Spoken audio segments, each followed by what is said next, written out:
Expert Forum, Choosing the Best Path for Transforming a Legacy Contact Center Global Webinar, June 20th at 11 a.m. Pacific Time, 2 p.m. Eastern Time. Join Forrester and Genesys to discuss ways to rethink your CX model, mitigate risk and choose the best path forward. Register now. Black Duck by Synopsys on Tuesday released the 2018 Open Source Security and Risk Analysis Report, which details new concerns about software vulnerabilities amid a surge in the use of open source components in both proprietary and open source software.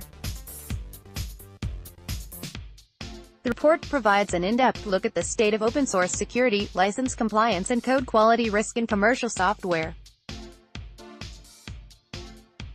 That view shows consistent growth over the last year, with the Internet of Things and other spaces showing similar problems.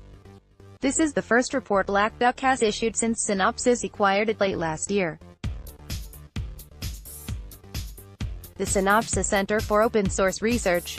The report comes on the heels of heightened alarm regarding open source security management following the major data breach at Equifax last year. It includes insights and recommendations to help organizations security, risk, legal, development and M. The goal is to improve the application risk management processes that companies put into practice. Industries represented in the report include the automotive big data, predominantly artificial intelligence and business intelligence, cybersecurity, enterprise software, financial services, healthcare, Internet of Things, manufacturing and mobile app markets. The two big takeaways we've seen in this year's report are that the actual license compliance side of things is improving, but organizations still have a long way to go on the open source security side of things, said Tim Mackey, open source technology evangelist at Black Duck by Synopsys. Organizations have begun to recognize that compliance with an open source license and the obligations associated with it really do factor into governance of their IT departments, Mackey told Linux Insider, and it is very heartening to see that. We are seeing the benefit that the ecosystem gets in consuming an open source component that is matured and well vetted, he said. One surprising finding in this year's report is that the security side of the equation has not improved, according to Mackey. The license part of the equation is starting to be better understood by organizations, but they still have not dealt with the number of vulnerabilities within the software they use, he said. Open source is neither more nor less secure than custom code, based on the report. However, there are certain characteristics of open source that make vulnerabilities in popular components very attractive to attackers. Open source has become ubiquitous in both commercial and internal applications. That heavy adoption provides attackers with a target-rich environment when vulnerabilities are disclosed, the researchers noted. Vulnerabilities and exploits are regularly disclosed through sources like the National Vulnerability Database, mailing lists and project homepages. Open source can enter code bases through a variety of ways, not only through third-party vendors and external development teams, but also through in-house developers.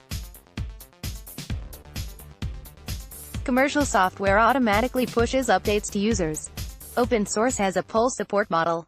Users must keep track of vulnerabilities, fixes and updates for the open source system they use. If an organization is not aware of all the open source it has in use, it cannot defend against common attacks targeting known vulnerabilities in those components, and it exposes itself to license compliance risk, according to the report. Asking whether open source software is safe or reliable is a bit like asking whether an RFC or IEEE standard is safe or reliable, remarked Roman Shaposhnik, vice president of product. That is exactly what open source projects are today. They are de facto standardization processes for the software industry, he told Linux Insider. A key question to ask is whether open source projects make it safe to consume what they are producing, incorporating them into fully integrated products, Shaposhnik suggested.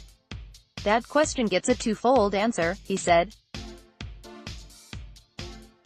The projects have to maintain strict IP provenance and license governance to make sure that downstream consumers are not subject to frivolous lawsuits or unexpected licensing gotchas. Further, projects have to maintain a strict security disclosure and response protocol that is well understood, and that it is easy for downstream consumers to participate in a safe and reliable fashion.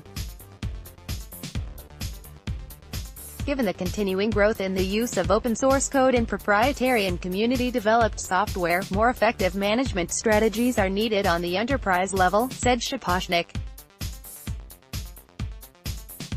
Overall, the Black Duck report is super useful, he remarked. Software users have a collective responsibility to educate the industry and general public on how the mechanics of open-source collaboration actually play out, and the importance of understanding the possible ramifications correctly now. This is as important as understanding supply chain management for key enterprises, he said. More than 4,800 open-source vulnerabilities were reported in 2017. The number of open-source vulnerabilities per codebase grew by 134%. On average, the Black Duck on-demand audits identified 257 open-source components per codebase last year. Altogether, the number of open-source components found per codebase grew by about 75% between the 2017 and 2018 reports. The audits found open-source components in 96% of the applications scanned, a percentage similar to last year's report. This shows the ongoing dramatic growth in open-source use. The average percentage of open source in the code bases of the applications scanned grew from 36% last year to 57% this year. This suggests that a large number of applications now contain much more open source than proprietary code. Open source use is pervasive across every industry vertical. Some open source components have become so important to developers that those components now are found in a significant share of applications. The Black Duck audit data shows open source components make up between 11% and 77% of commercial applications across a variety of industries. For instance, Bootstrap, an open-source toolkit for developing with HTML, CSS and JavaScript, was present in 40% of all applications scanned. jQuery closely followed with a presence in 36% of applications. Other components common across industries was Lodash, a JavaScript library that provides utility functions for programming tasks. Lodash appeared as the most common open-source component used in applications employed by such industries as healthcare, IoT, internet, marketing, e-commerce and telecommunications, according to the report. 85% of the audited code bases had either license conflicts or unknown licenses, the researchers found. General public license conflicts were found in 44% of audited code bases. There are about 2,500 known open-source licenses governing open-source components. Many of these licenses have varying levels of restrictions and obligations. Failure to comply with open-source licenses can put businesses at significant risk of litigation and compromise of intellectual property. On average, vulnerabilities identified in the audits were disclosed nearly 6 years ago, the report notes. Those responsible for remediation typically take longer to remediate, if they remediate at all. This allows a growing number of vulnerabilities to accumulate in code bases. Of the IoT applications scanned, an average of 77% of the code base was comprised of open-source components, with an average of 677 vulnerabilities per application. The average percentage of code base that was open source was 57% versus 36% last year. Many applications now contain more open source than proprietary code.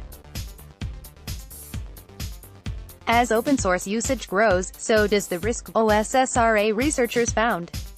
More than 80% of all cyberattacks happened at the application level. That risk comes from organizations lacking the proper tools to recognize the open-source components in their internal and public-facing applications. Nearly 5,000 open-source vulnerabilities were discovered in 2017, contributing to nearly 40,000 vulnerabilities since the year 2000. No one technique finds every vulnerability, noted the researchers. Static analysis is essential for detecting security bugs in proprietary code. Dynamic analysis is needed for detecting vulnerabilities stemming from application behavior and configuration issues in running applications.